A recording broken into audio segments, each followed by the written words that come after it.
നമ്മുടെ നാടിൻ്റെ സ്വത്താണ് നമ്മുടെ കുഞ്ഞുങ്ങൾ. ഏറ്റവും നല്ല ആത്മവിശ്വാസം കൊടുത്ത് അവരുടെ ഉള്ളിലുള്ള ആ കഴിവ്, ആ സ്പാർക്ക് പരമാവധി അതിനെ പ്രോത്സാഹിപ്പിച്ചുകൊണ്ടും അവരെ നേരായ വഴിക്ക് നടത്തിക്കൊണ്ട് നമ്മുടെ രാജ്യത്തെ ലോകത്തെ ഏറ്റവും മികച്ച രാഷ്ട്രമാക്കി മാറ്റുക എന്നുള്ളൊരു കൺസെപ്റ്റോടു കൂടിയാണ് നമ്മൾ ഒക്കെ തന്നെ പ്രവർത്തിക്കുന്നത്. ഈ പ്രായത്തിൽ കിട്ടുന്ന അനുഭവമാണ് ജീവിതത്തിലുടനീളം അവരുടെ എല്ലാ ചെയ്തികളിലും പ്രതിഫലിക്കുന്നത്.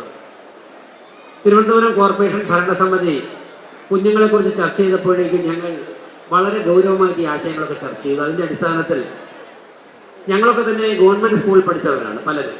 അപ്പോൾ ഒരു ഗവൺമെൻറ് സ്കൂളിൽ പഠിക്കുന്ന കുട്ടികളുടെ സാധ്യതകളും അവിടെ ഉണ്ടാകുന്ന പ്രായോഗിക പ്രശ്നങ്ങളും ഒക്കെ തന്നെ ഞങ്ങൾ നേരിട്ട് അറിഞ്ഞവരാണ് ഈ കോർപ്പറേഷനിലുള്ള ഒരുപാട് കോഴ്സ് സെന്റർമാർ. ഞങ്ങളൊരു കാര്യം തീരുമാനിച്ചു, തുടക്കമെന്നുള്ള നിലയ്ക്ക് കുട്ടികളുടെ കാര്യത്തിൽ സജീവമായ ഇടപെടൽ വേണം. അതിൻ്റെ അടിസ്ഥാനത്തിൽ തിരുവനന്തപുരം കോർപ്പറേഷനിലെ ഗവൺമെൻറ് സ്കൂളുകളിൽ നിന്നും എയ്ഡഡ് സ്കൂളുകളിൽ നിന്നുമായി വിദ്യാഭ്യാസ വകുപ്പ് തന്ന ലിസ്റ്റ് അനുസരിച്ച് 5000 കുട്ടികൾക്ക് ഇത്തവണ ഞങ്ങൾ സ്റ്റഡി മെറ്റീരിയൽസ് കൊടുത്തു. ഒരു ബാഗും കുട്ടികൾക്ക് ആവശ്യമായ notebook, instrument box, tiffin box, അതുപോലെ തന്നെ വാട്ടർ ബോട്ടിൽ കൊടുക്കുമ്പോൾ സ്റ്റീൽ തന്നെ കൊടുക്കണം, പ്ലാസ്റ്റിക് കൊടുക്കാൻ പാടില്ല എന്ന് പറഞ്ഞു. പ്രിയപ്പെട്ടവരെ, ഈ പരിപാടി മേയർ കെയർ എന്ന നിലയ്ക്ക് അനൗൺസ് ചെയ്തപ്പോഴേക്കും 1.5 ദിവസം കൊണ്ട് 5000 ഞങ്ങൾ പ്രതീക്ഷിച്ചെങ്കിൽ 5000-ൽ ബാഗുകൾ, കിറ്റുകൾ തരാൻ വേണ്ടി സമൂഹം തയ്യാറായി എന്നുള്ളതാണ് ഇതിൽ ഏറ്റവും സന്തോഷകരമായ കാര്യം.